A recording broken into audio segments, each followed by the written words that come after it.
Hello, everyone. How are we today? My name is Barbara Moore, and I have COPD. I also have a couple of other things too, like heart failure and arthritis and thyroid problems and all of that stuff that goes with COPD. I am in Southern Ontario, Canada, in Hamilton, Ontario, and we are experiencing the wackiest spring weather ever. Hi, Fred. How are you? Thanks for joining us today. We're going to talk about mindfulness today, and we're going to do some meditation. So that's going to be fun. I hope we get lots of people joining us today so that they have the advantage of learning this. And hi, Beverly. Hi, Kathleen. So that you have the benefit of learning this and using it when you're, you know, unmotivated, not well. Um, it's a tool in your toolbox. So we are having some of the wackiest weather. We have one day I want to put the pool up for Hunter, and the next day we've got our winter coats on. Today it's a winter coat day. By the end of the week, it will be pool day. Honest to God, it's just terrible. I don't know what's going on. And apparently it's happening everywhere. And they tell me that down east around Nova Scotia and Prince Edward Island, they're going to have, hi, Mary. Hi, Emily. Around down east, they're going to have, sorry, frigid temperatures, um, which are going to kill most of the um, crops that are coming up now. Hi, Letta. How are you? Nice of you to join us today. So today I wanted to talk about mindfulness. um, I talk to a lot of people on a daily basis. Sorry, I always have to blow my nose. Can't help it. Uh, the higher I put my oxygen, the worse it seems to get. And I know you can all empathize with this phlegm that won't come up. But, anyways, today I want to start a series on mindfulness because I've skimmed over this subject so many times, and yet I think you're not getting it because I'm not understanding it myself. So I'm going to study it, and I am studying it. And next week I'll put up a picture of the book that I'm studying from so that you can get it if you want to. But actually, all mindfulness books are pretty much the same.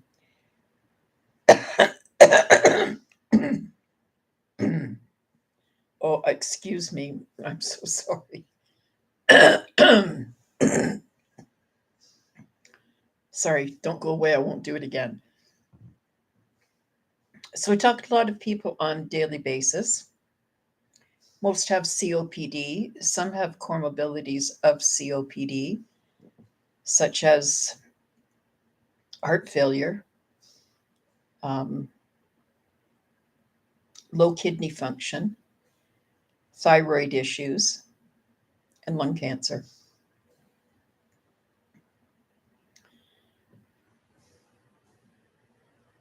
Most of us smoked. Some of us didn't. I feel bad for the people that didn't smoke. I really do feel terrible for the people that didn't smoke because they end up with the same disease, but they didn't have the pleasure of acquiring it like we did. Most of us are aging and looking at the winter of our lives. We're not all happy with being here.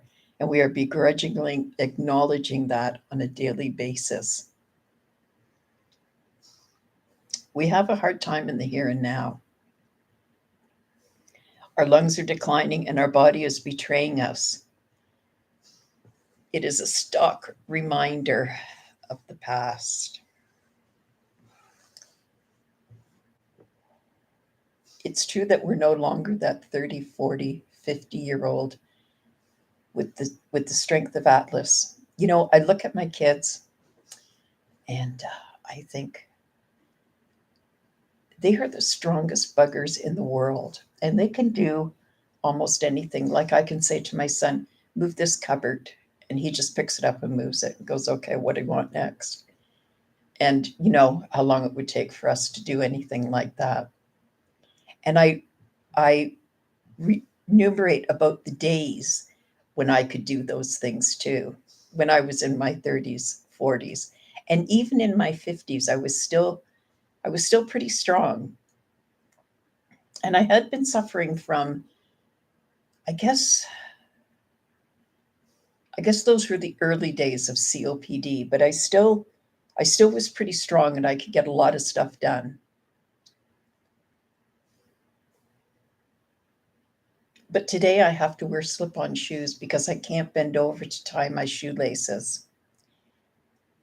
And being active and mobile is oftentimes impossible. I sit behind my desk too long because it's easy, and it makes it so that I don't have to move, right? And I can do everything that I need from here.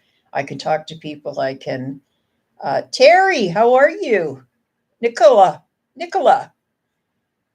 good to see you today. Thank you for joining us. As we deal with the present, we become nostalgic and we look back over our lives. I think that we all do this. We tend to look back instead of looking forward. We tend to paint our past with a brush that removes or covers up the ugly parts, the parts that didn't work for us. Of course, we keep the good parts, but can we keep the good without keeping the bad? The elimination of the bad is well thought out, but in the end, when we begin to eliminate, does the picture become distorted? I don't know your story. Maybe you don't have any ugly parts, but I certainly did. I had some very ugly parts. I wasn't always a nice person, and some of it was my own fault, and some of it was the product of what happened to me. Because I was, after all, the product of my environment and those that raised me. They didn't have a clue what they were doing. And the damage it caused made some very bad choices for me. I continued making mistakes.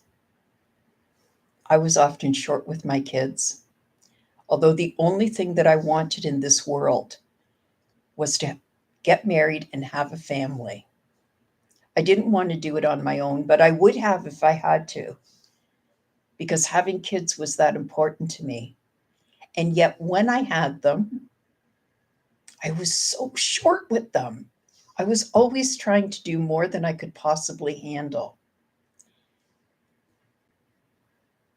I had no patience, and I would yell and yell and yell because that's the way I was raised. My father was a screamer, and I was too. So much so that some mornings the neighbor would come to my door, and it's not even a funny story anymore. Now it just makes me sad when I think about it. She felt that the kids needed to be rescued. She was probably right. I was short with my husband, and I had no patience and refused to tolerate his shenanigans. He didn't do anything, but he took care of himself.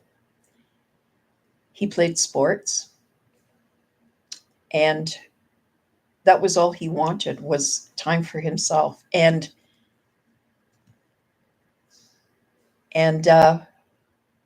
it was all good fun.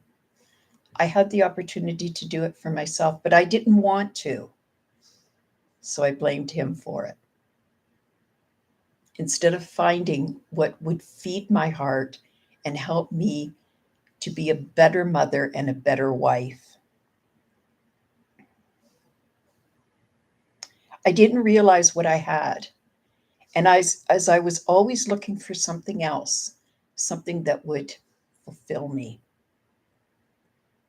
something that would make me happy, instead of appreciating what I had, I was always looking for something else. It was a hard pill to swallow. I didn't value friendships, and therefore, friends found it easy to move on. I judged people, often unfairly and with malice, just to be included with the wrong people. If I had the opportunity to gossip, I would, and I enjoyed it. When I really have a good look at my past, I get a little queasy in my stomach. Now I see why I was never the top pick for promotions and advancements in the workplace.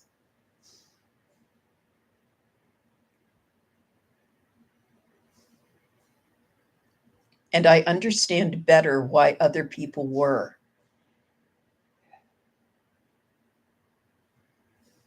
I had a chip on my shoulder and I couldn't knock it off.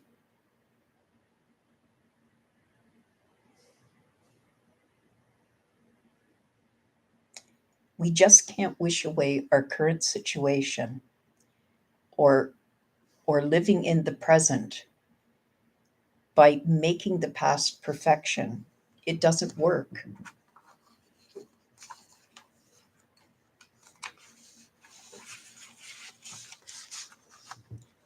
Ruminating over the past keeps us stuck in the past.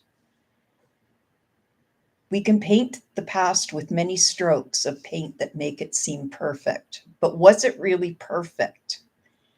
It never changes the outcome, because when we paint over the bad parts, we miss some of the story.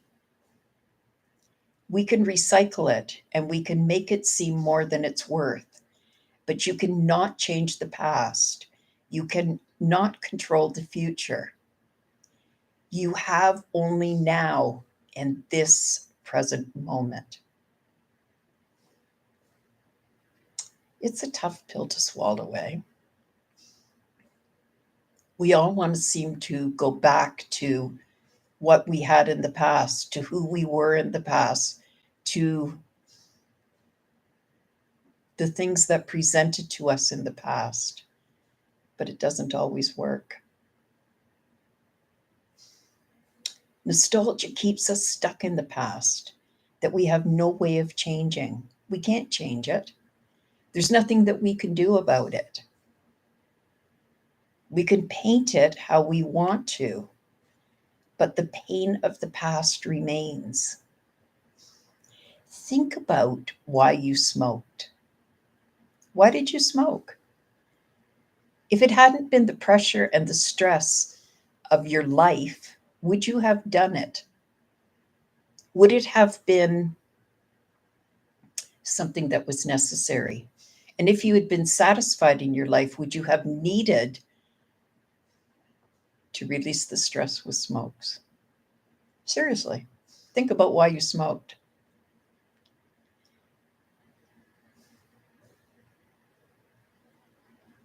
We recycle the past and we make it more than what it's worth. And you cannot change the past. You cannot control the future. You can only control now, the present moment. Nostalgia keeps us stuck in the past that we have no way of changing.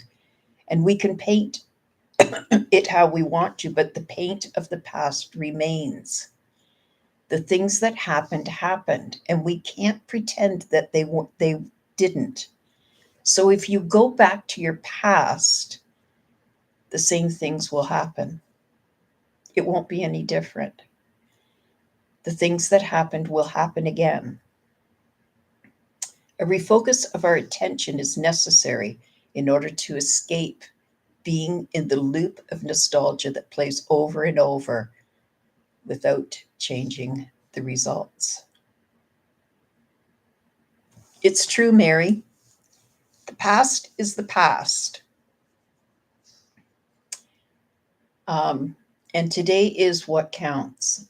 So, mindfulness teaches us that we have to stay in the present. And so, how do we do that? How do we stay in the present? Well, when you think about the moments that mattered and the little clips that play in your brain, they were the moments when you were paying attention to the moment. I have a little clip of us coming out of the church after we were married.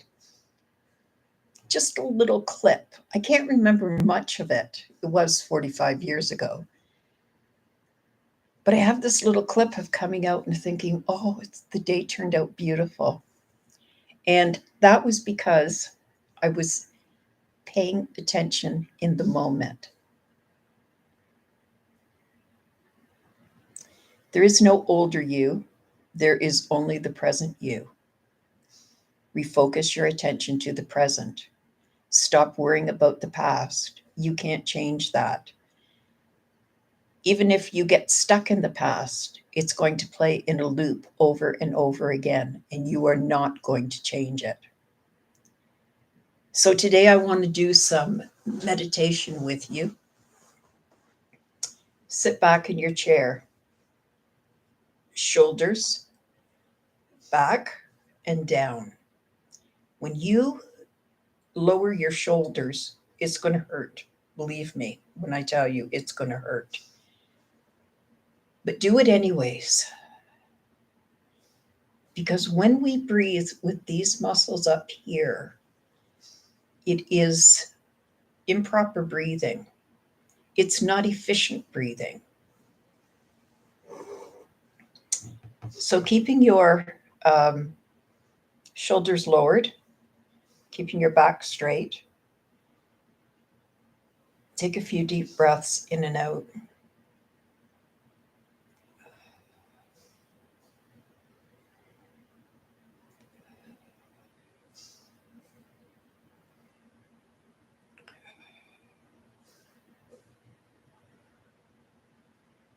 Place your hand on your belly, whichever one you want, whatever one is the predominant hand,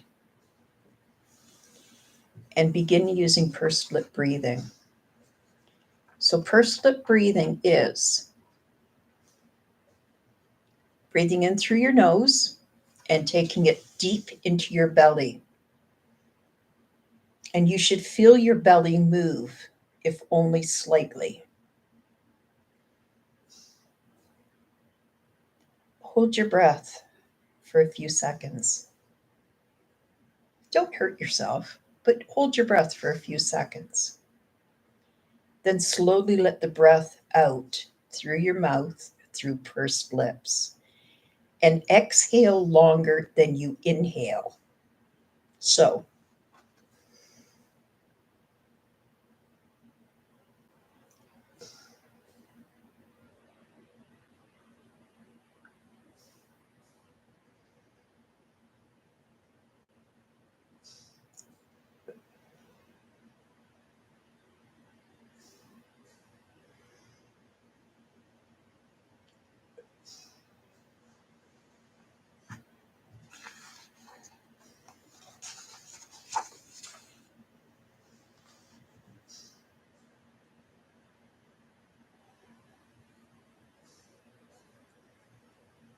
can you do that?